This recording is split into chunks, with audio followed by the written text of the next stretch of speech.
Mr. Noto? Yes, I know.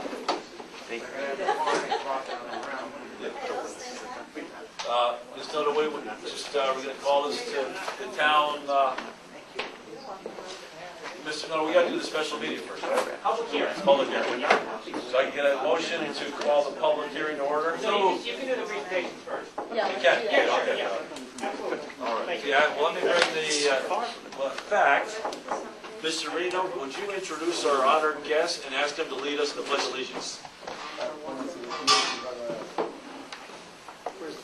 Acá, la bandera para acá.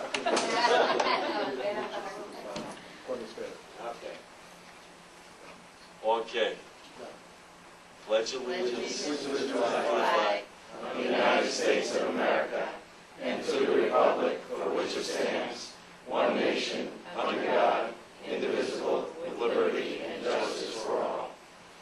Okay. Heavenly Father, bless this assemblage. Grant us the wisdom to make our every decision fair-minded and in the best interest for all its residents. Thank you. Okay. I have to say one of my favorite things, being town supervisor, is to award and recognize people of note in our community. Una de las cosas que a mí más me gusta como supervisor es reconocer gente notable en nuestra comunidad. And so tonight we have the good fortune of being able to honor one of Mr. Marino's good friends, Mr. Rivas. Mr. Rivas, who's celebrating his 100th birthday this year. Tenemos el placer. Que 100 años en esta tierra, en la planeta. Mr. Rivas was born in Huehuetenango, in western Guatemala. Yo conozco muy bien Guatemala, uno de mis países preferidos. Estuve ahí cerca de Cobán. Don't believe any word that he says. He's been married to Virginia Martinez since 1933. Whoa. They have 7 children, 7 grandchildren, and 9 great-grandchildren. Se casaron en 1933, tienen 7 hijos, 7 nietos, y 7 nietos. Llegó aquí en Port Chester en el año 1976. They arrived in Port Chester in 1976. 200 years after what, Peter? The founding of the United States. Our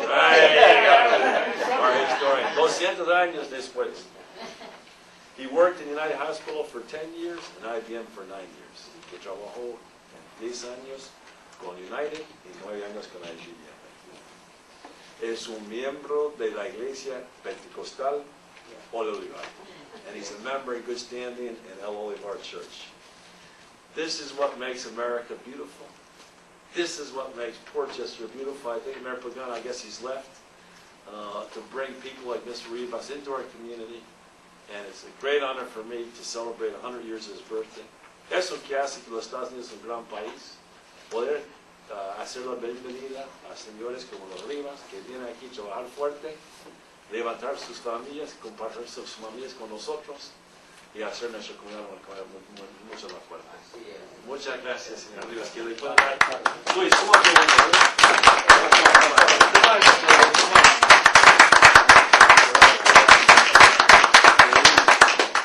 Muchas gracias. Gracias por haber venido. Gracias por todo su trabajo.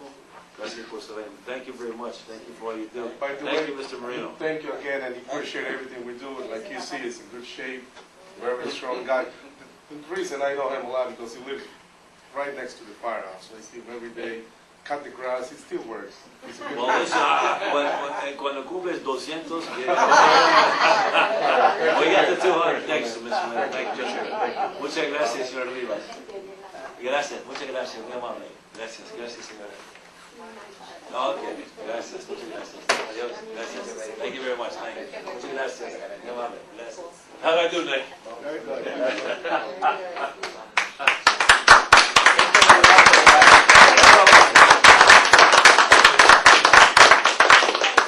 Muchas gracias, muy amable.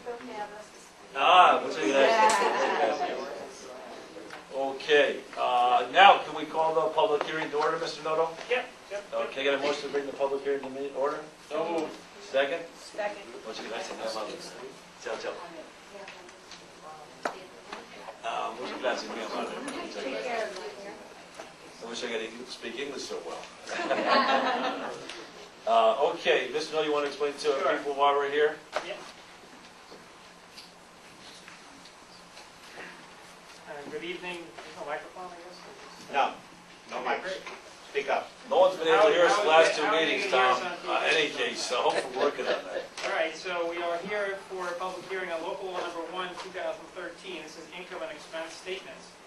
As the board and the public may be aware from the last meeting, we had enacted in 2009 an what we call an I&E law, income and expense statement law, which requires commercial property owners to give us income and expense information. The assessment office needs that information in order to do their assessments and to provide a sufficient basis to assist the assessor in determining commercial assessments. The compliance rate under the old law, which had virtually no penalty, was about, I think, 25%. So the board had asked Mitch and myself to look at how we could make it better so that we could increase our compliance rates. And we looked at another law in New York City, which in fact has about an 87% compliance rate, and that's because it requires all commercial property owners to file income and expense statements, and if they do not, they are fined up to 3% of the assessed value of the property. The city made millions of dollars last year in fines for non-compliance, and then the second year, the compliance went up substantially, as you can imagine. So after some debate about whether or not we would have a I&E law that applied across the board to all commercial property owners, or, as the board indicated, only to those who file certiorari proceedings against the town, the board directed us then to amend the law to only require I&Es from those who file certiorari proceedings. So what we did was we have amended and created a new law which would supersede the old law, at which time if anyone files a grievance with the Board of Assessment Review, they would have 7 days in which to file an I&E. And just so the record is clear, the I&E is it's a one-page form. This is not looking for any personal information of any kind. It is not public information. There's provisions in here to maintain the privacy, but it is simply for the assessor to determine if a commercial property owner feels that their property is incorrectly assessed. It's our way of saying that tell us why you think that's the case, and if in fact the I&E discloses that there might be some issues with the assessment, where the assessment office made an error, then he can certainly make that change. But if you don't, after the 7 days, having filed a grievance, if you do not file the I&E, then you are subject to a penalty of up to 3% of the assessed value of the property. So we think it will provide us with two things. One, more information on those properties for whom grievances are filed. And we've noticed over the years that there's probably about 200 certiorari each year, usually from the same properties. And this way, at least we can sort of head them off at the pass and hopefully get information up front so that if there is an issue, we certainly recognize we're far from perfect. If there is an issue in the assessor can address it up front and avoid the cost of going to court. So that's the opening, that's the law. We it's open to the public. Anybody want to make any comments from the public? Please. Mr. Rosenberg. Thank you, Supervisor Carvin, Right Town Board. I'm Paul Rosenberg, the Mayor of Rybrook.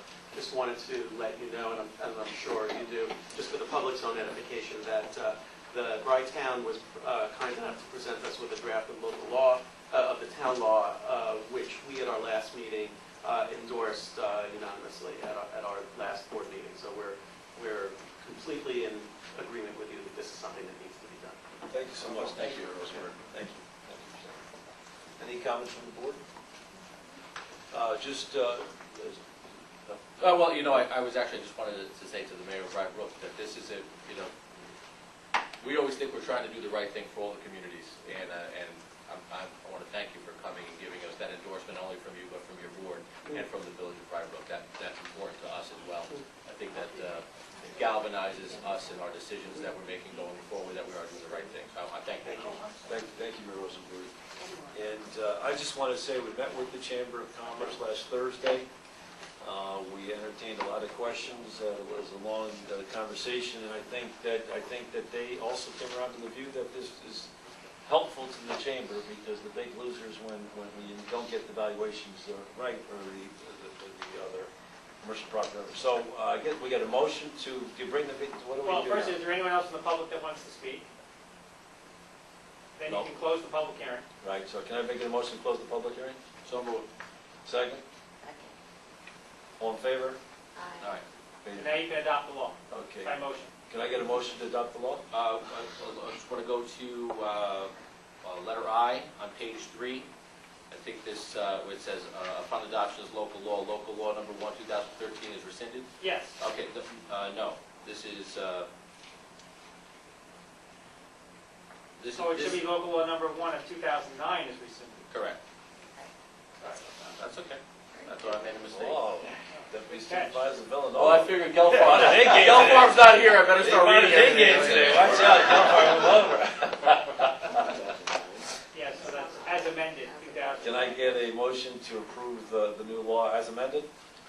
So moved. Second? Second. Let's go get a voice count on this, if we could just go right through the roll. Sure. Collins? Aye. Mendicino? Aye. Nioras?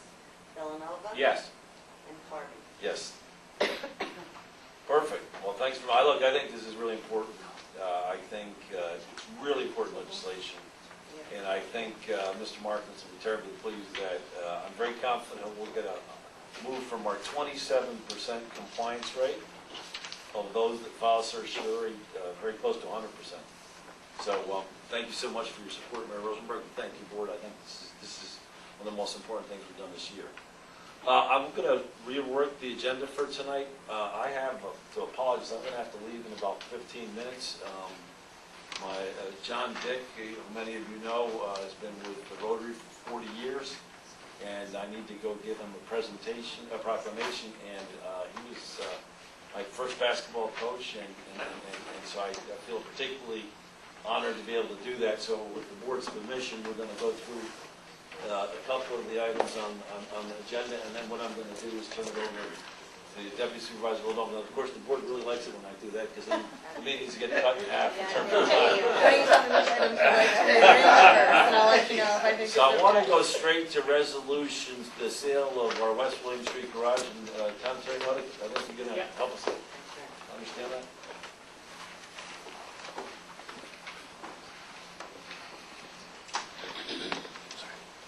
The town, as many of you may or may not know, the town has owned what we call the West William Street Garage in Rye Brook since we think in the 30s. It was taken in a foreclosure action. And since the 50s, when the Rye town at the time had a zoning ordinance, the property was zoned for a municipal garage use. Since 1982, when Rye Brook became a village, we have been leasing the property to the Village of Rye Brook for $1 a year. And it's essentially utilized exclusively by the Village of Rye Brook for its municipal purposes, for its garage. Earlier this year, the town has been looking to dispose of certain properties in its ownership inventory, and the Village of Rye Brook has been looking to purchase this property for a long time. We do have a lease that runs through 2015, but in light of the fact that both parties were interested in doing something with the property, we did engage in a negotiation with the village. But before we did that, we hired some real estate brokers to give us a sense of what the property might be worth on the open market. We also had an assessment number from Mitch Markowitz, which I think was $800,000. No, it's less than that. Or less than What was it, okay. Greg? 762, I thought. 762. So the property is, as I indicated, in an area that is now zoned for residential, it's R2F. So on the open market, it would have been worth significantly less, probably in the range of about $600,000 if you sold it as a potential residential building. It could not necessarily be utilized as a non-municipal garage because of the interpretation that the Rye Brook legal department had taken, that only a municipal garage use was available to the potential purchaser. Without conceding that point, we certainly understood that it's a valid argument that one could make, and that it is far from certain if, in fact, if we took the opposite position that any garage use was available to a potential purchaser, that we would prevail. That being the case, and the fact that we do have an excellent relationship with the Village of Rye Brook, after some negotiations, we reached an agreed-upon figure of $685,000 to sell the property. And the advantage to the town, besides the fact that we are selling the property to one of our constituent villages, is the fact that the village is taking it as is, which means any potential environmental issues relating to their use would be, the exposure would be borne exclusively by the Village of Rye Brook. And that's a big advantage to the town, because any other purchaser would probably require some sort of phase 1 or phase 2, and then any potential exposure for environmental issues would have rested with us, the seller. So we think that this is an excellent proposal. We think it's a good move for the town, and I think it addresses some of our issues that we've raised after the budget of last year. So from our standpoint, from the staff's perspective, we would recommend that the board agree. And now this is subject to permissive referendum, and therefore there would be a 30-day period in which we would probably just work on the contracts of sale and wait until after Hope publishes the public notice, and then we'd be in a position to execute contracts of sale and close within, I'm sure, 2 months. Wonderful. Any questions, comments from the board? I just wondered, Mayor, is it your intention and the intention of the board to keep it as a garage? Well, No, that's okay. we're going to probably, You want to? Go ahead. Oh, Yeah. sorry. Is there in fact a microphone around? no, there isn't. Why am I supposed to speak? Speak loudly. First of all, I want to thank Supervisor Carvin, Mr. Noto, and Bishop. As Mr. Noto mentioned, we had a negotiation session. We discussed the town garage, a couple other issues. It was fantastic, great dialogue. Really appreciate the transparency with the town, and I'm sure we're going to have a great relationship between the village, and a continued great relationship between the village and the town. So first of all, thank you. Second of all, we think this is a great deal both for the town and the village, but as I was about to mention while sitting, we will probably end up demolishing and rebuilding it, but keeping it as a garage. We're not going to, as you're probably aware, the structure is very old. It's in need of not just a facelift, but it needs to be rebuilt. So we're not going to be moving our operations from there at all. We'll keep it as a garage. Any other questions? That's wonderful. Again, I think, in the effort to have, as Deputy Supervisor Villanova suggested, a good relationship, and I think this is a fair-minded solution all the way around, as is, as discussed by Town Attorney. So with no further ado, can I get a motion to sell the West William Street garage? Well, if I may, the resolution Yeah, actually, please. as Supervisor, is Yeah. that the board will authorize you to sign a contract of sale along with any transfer documents, and it is a determination that the property is no longer needed for public purposes and therefore is surplus property, and that this resolution is subject to permissive referendum pursuant to Section 91 of the New York State Town Law. So the resolution specifically authorizes you to execute documents. Can I get a motion to approve that resolution? So moved. Second? Second. All in favor? Aye. Oh, she's always looking at a voice vote. Sorry, Mr. Nioras, this is the sale of the garage at West William Street? I understood. Okay. Okay, so, why don't you call the roll, please? Let's do a roll call on that. Nioras. Aye. Collins. Aye. Mendicino. Aye. Villanova. Yes. Carvin. Yes. Thank you. Okay, the last thing, just stay there, yes, stay up, because I'm going to introduce one other topic of conversation that's not on the agenda before I leave tonight, then I'm going to turn it over to Deputy Supervisor Villanova if I could. I just wanted to ask if we couldn't get an update from our rental property team. Thanks, Councilwoman Collins and Mr. Nawatman. And just let me frame that conversation if I could. It's my view that the 10 Pearl Street is also surplus property.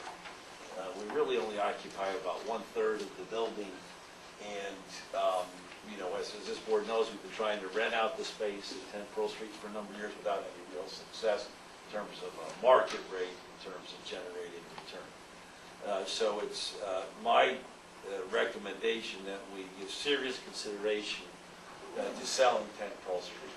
And in that effort, we reached out to the community through our broker, you remember we hired, and he approached a number of potential bidders, and we have two very serious-minded bidders that I'd like to begin to entertain informal discussions with to begin to hammer out an eventual solution. Now, I think everybody here on the board is fully aware we can't consummate the sale until the 10 Pearl Street is finally deemed surplus property, as the town attorney Noto has made us aware. And so what we're doing right now is really trying to do two things at the same time. One, identify a potential rental space. And if we were able to identify a rental space that fits the town's needs, all of the town's needs, then we would be able to execute on a contract to do that. We then would be able to deem the 10 Pearl Street surplus property and move forward with the sale. Is that correct, Town Attorney? Yes. Right. So just for the public to know and all that, what I'd like to continue our informal process with some of the people expressed interest in the building. And what I'd like to do now, if we could get Mr. Nowotny and Councilwoman Collins, who are sort of looking at spaces, give us a brief update on how that's progressing. Sure. I'll just do the facts and you do the opinion. Okay, I'm always very good at that. Yeah, Councilwoman Collins and I have been going around with New York Commercial Realty. Just to be clear, we hired New York Commercial Realty Group to help us with the marketing of our property as well as the possibility of finding alternative space. What they've been able to do is we've actually done tours of three separate spaces.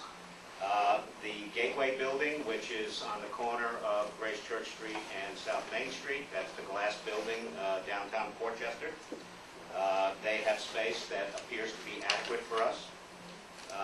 We've also talked with the Village of Portchester, and they have space at 222 Grace Church Street, which appears to be adequate. And today, we actually toured 800 Westchester Avenue, and they have multiple spaces there that may be adequate. What we're doing now is we're trying to get floor plans for these spaces, trying to see how our town operations will fit in there, and eventually translate that into some sort of dollars and cents type of analysis. Simultaneously, while this is going on, we think we have a potential solution for the town court. A number of landlords have balked at offering town space because they don't want the court operations in their building. So if we can find a separate solution for the town court, we then may open up 2 or 3 or 4 more landlords in terms of the potential use of their building. And that's about where we are. You know, I've enjoyed the process. I think that it's really important that we find the right space. I don't want to go from my concern, and that's why I chose to get involved, is because I certainly didn't want to take our inadequate space now and just relocate to other inadequate space. I want to make sure that we're making an upward move, and not just for our current needs, but for potential needs in the future, to set up the next administration up for success, should there be one if we don't dissolve, and so on and so forth. And each of the spaces we have looked at, you can make anything work if you really need to. I think some have more pros than cons. They all have their own set of pros and cons, though. So I look forward to getting the floor plans and looking at it from a more practical standpoint, because, you know, each of these office buildings, we're talking about potentially 5,000 square feet. You look at them now, and they're all set up for the needs for the people who are in there now. So we would have to design the space to accommodate our needs, and that's when it, you know, it gets interesting, and that's the process we're in now, is looking at the floor plans and seeing how we can't manipulate the space to see what's going to work best for us. Do any of them require us to sign a specific number of years for the lease? I think the minimum lease we went into even saying we were looking at was 5 years. You know, we want to, if we're going to go, you know, having them invest in restructuring the building or the space that we would be leasing in the buildings, they would want, and I think it'd just be fair to tell them that we were going to be at a minimum of 5 years. Great, excellent. Well, so I'm going to go ahead and again informally talk about the people who have demonstrated a real interest in the property, see if we can't firm up that interest, and if at all, obviously we're anxious to get that, the rental property space effort moving forward, and if we can reach some sort of conclusion in the next several weeks. Well, I think the biggest hurdle is the courts. Yeah, I so mean, I'm hopeful, it's hard I'm hopeful we to have, look we at have these a, space- That's a huge I don't- amount of space. I don't want to jinx that, we have a meeting on Thursday. Great. That'll really So help us we're be able to move forward. hopefully that will, fingers crossed, knock on wood, looks like it's headed in the right direction. We have, just to be clear, we met with the judges, talked to them about their space needs, talked to them about the different opportunities, met with one of the potential providers of the solution, sat down with them, and then we'll have another meeting on Thursday. So none of this is done in willy-nilly, none of it's done without due attention to the needs of the courts, in particular, which is Town Attorney Noto is pointing out to us, have special needs. And so we're very hopeful we can find a solution, fingers crossed, that we'll have a solution in the next couple of weeks in the courts. And I think once it's court, then it makes it much easier than it's just simply office space. Absolutely. Once we have a decision on that, I think we'll be able to move sort of full steam ahead in decision-making. It's just hard to look at those spaces not knowing if you need that extra space to accommodate a court or not, rule out a building or not. So it's, I think we're moving forward, but we're at a junction where we need some more information about the courts. Beautiful. Great, well, look, I just wanted to make sure we talked about those, because, and then Deputy Supervisor Villanova, this could be a record meeting if I turn over you at this point. But thanks so much. Thank you, really. John, good night. Instead, I want to congratulate John Dick, 40 years of service here while we're on national TV, and we'll see him in a little bit. Thanks very much, everybody. Take care, Joe. Thank you. Okay, we'll move on to the approval of minutes for May 21st, 2013. Do we have a motion? Motion to approve the minutes. Do you have a second? Second. All in favor? Aye. Very good. And comments from the public?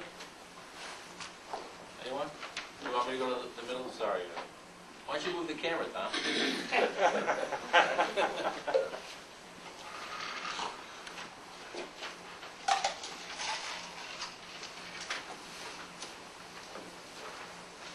Mr. Survey, good to see you. Same here.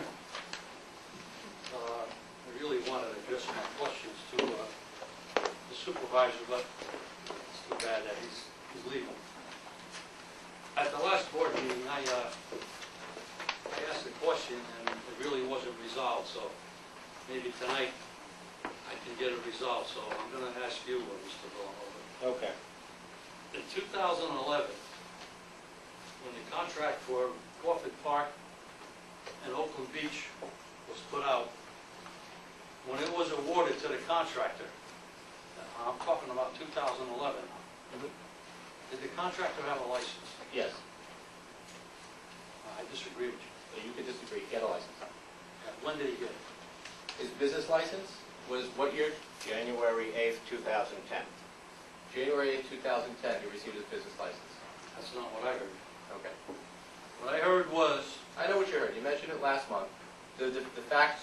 you didn't hear what I said. Let me finish. I did, but when we talked about, you asked about the license last month. Yes, I That he did. received it he received his business license. What was the date, Bishop? January 8th, 2010. Okay, we confirmed that because we probably knew that you were going to ask it. So I made sure that was there. So I don't mean to interrupt you, but I just want to make sure we had that date for you.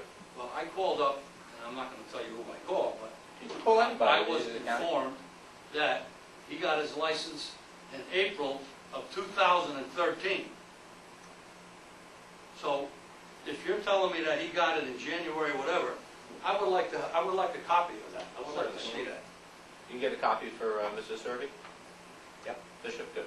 And also, like I said, I wanted to talk to Oh, yeah, that's the okay. supervisor, but last month you directed Mr. Bishop to give me some information on the extension of the contract. And I never received it, so I want to thank Bishop for not giving me the information. And I would like to know when I'm going to get it. Mr. Serby? Yes. After that meeting, as a matter of fact, just before you left, Yes. did I not take you into my office? Yes, you did. And did I not show you all of that And what information? And what did I say? I'm not interested in that. You were told to write me information, which you did not do. And when you were showing me that, I said, that doesn't interest me. That's the information you asked for. No, you were supposed to give it to me in writing like he told you to give it to me. Okay, But I never received it. Mr. Serby, Yes. let's calm it down. Oh, well, like I said, I'm Italian, I get a little excited. I know. So you have to excuse me. So am I, but my father's side was a little more English. So I I can't say that. I keep a stiff upper lip. I'm Okay, 100% so- Italian, I got you. and I'm very proud of it also. I am too. So, Bishop, do me a favor, okay? And just make a copy of any documents pertaining, it's all public knowledge anyway, because we vote on everything in the public. Make a copy of any of the documents that we have passed here in the town. Put that package together. Please shoot the board an email when you have it, and when you have it ready, and contact Mr. Serby, and we'll make sure that we have that form. Now, I do remember last month when Mr. Serby walked out with you. When you guys left, I figured that that was satisfied. But now I know that it's not satisfied. No, because I'm supposed to get it in writing. And that's okay. I'm looking at all these different things here. I can't decipher what's Okay, going on. and that's okay. And Bishop will do the best he can to get you that information. Well, I really appreciate that. You're welcome. Thank you very much. You're welcome, Mr. But Serby. it's just sad that I can't address the supervisor because I had some really important questions for my sake for Okay. him to answer. So I guess I'm going to have to wait for next month. Next one. Okay. Okay, thank you, Mr. Serby. Thank you very much. Good to see you. And I hope I get that information. You will. Okay. Ciao. Thank you. Okay. So, we will, any other comments from the public? Yes, good to see you.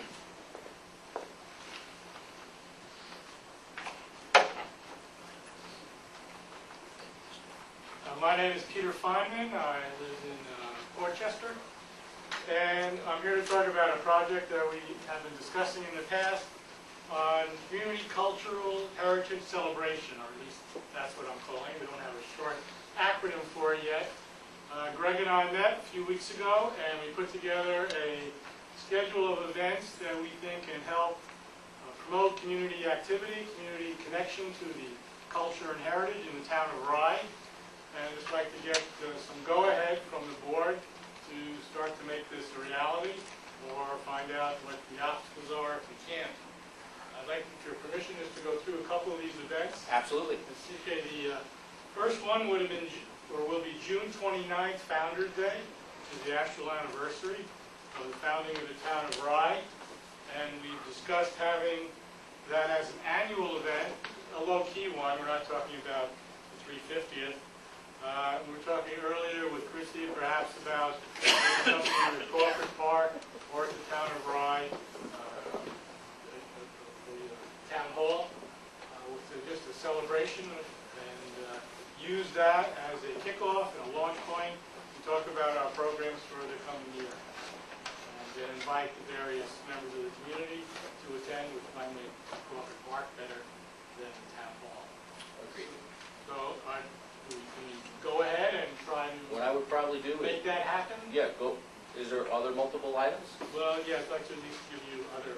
Yeah, I would go, That's what I was just going to say. We were speaking earlier before the meeting, with Greg as well, and we were talking about finding a date. It doesn't necessarily have to be on. Right, it doesn't have to be on that day, which happens Turnout to would be be really the low. weekend I was this thinking year. maybe right after work earlier that week so that we could invite staff over. So really, or it's- something, it's- but I'm it's going a- to talk to Greg about it's a the date. Founder's Day celebration. Yeah, Regardless- nearest working day around Correct. where it works for Right. us. I agree with that. Okay, so that's the number one.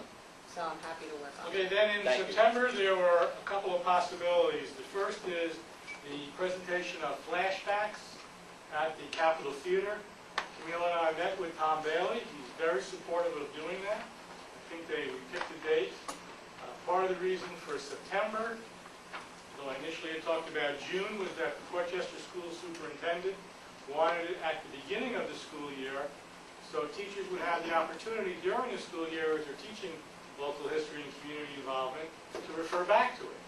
because our intention is to invite all the fourth graders from every school system in the town of Rye to attend this performance with families.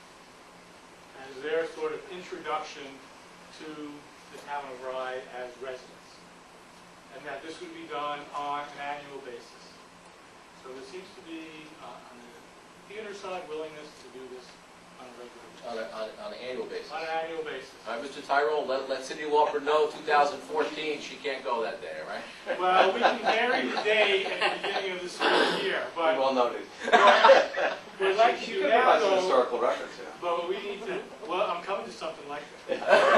What we need to know is, be able to go ahead and start contacting the school superintendents in a somewhat official capacity, and this includes the private schools, parochial schools, as well as the public schools.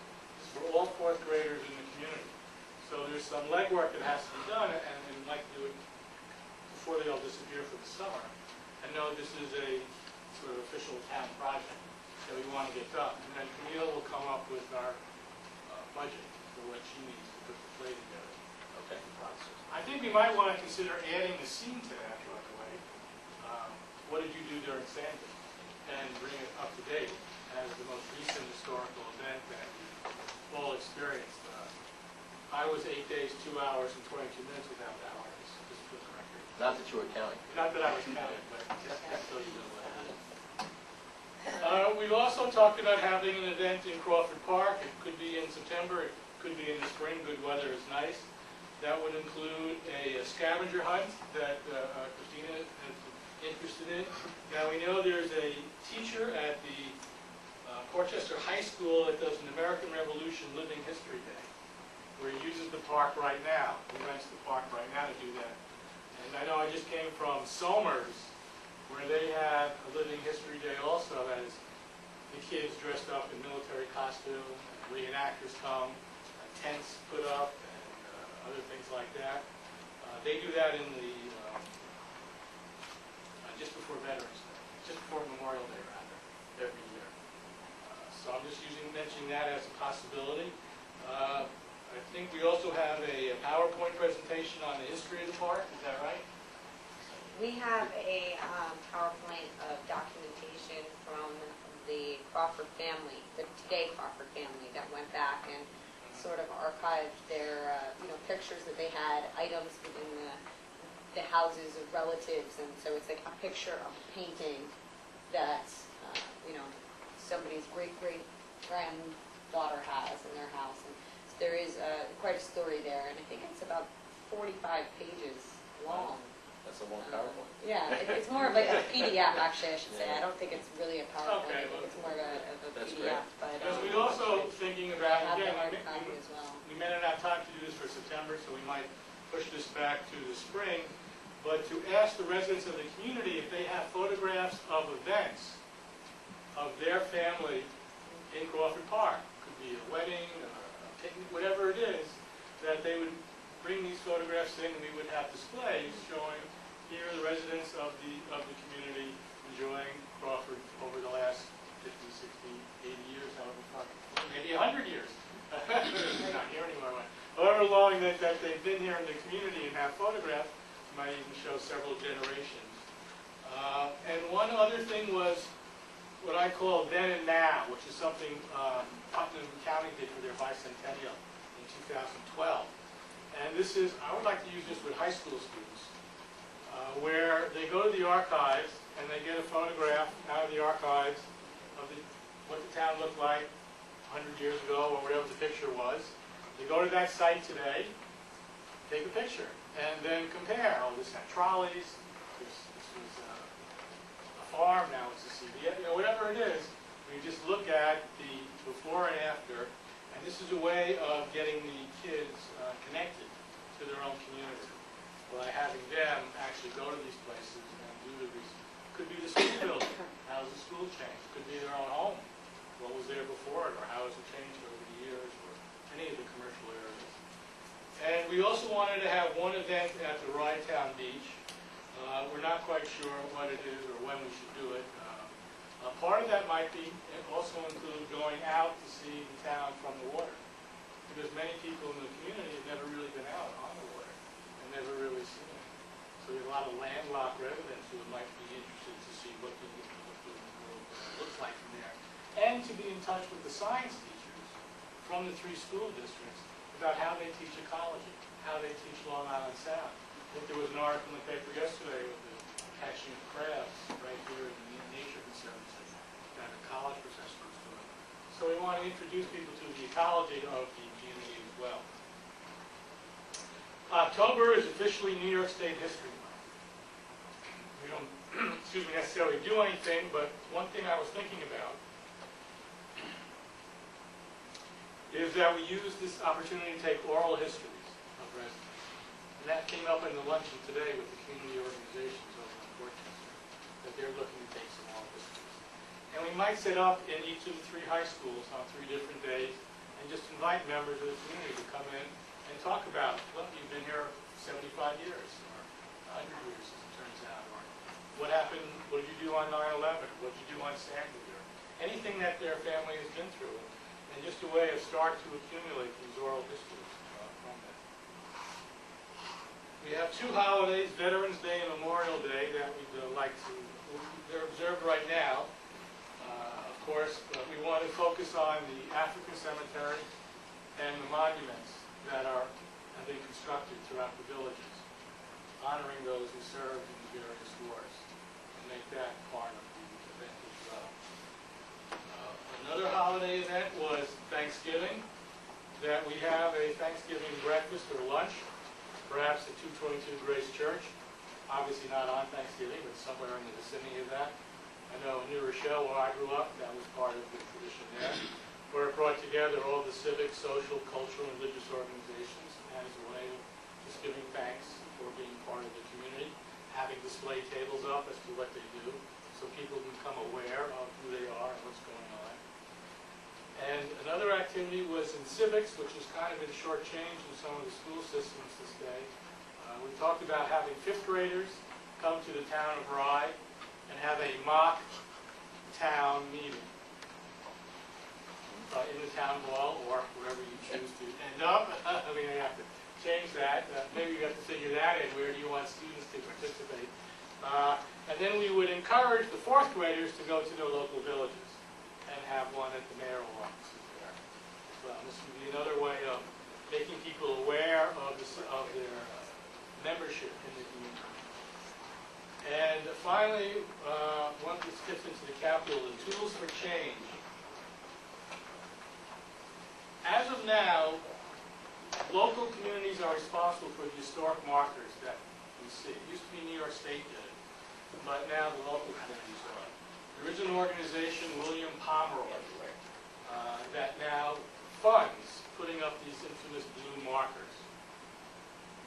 And I know I showed Dave Thomas the website before that you can look up on New York State to see where they are. And maybe we're supposed to have some, but we don't. We think we should have some in certain places, and we don't have them there. Or maybe they list us as having them there, but we really don't.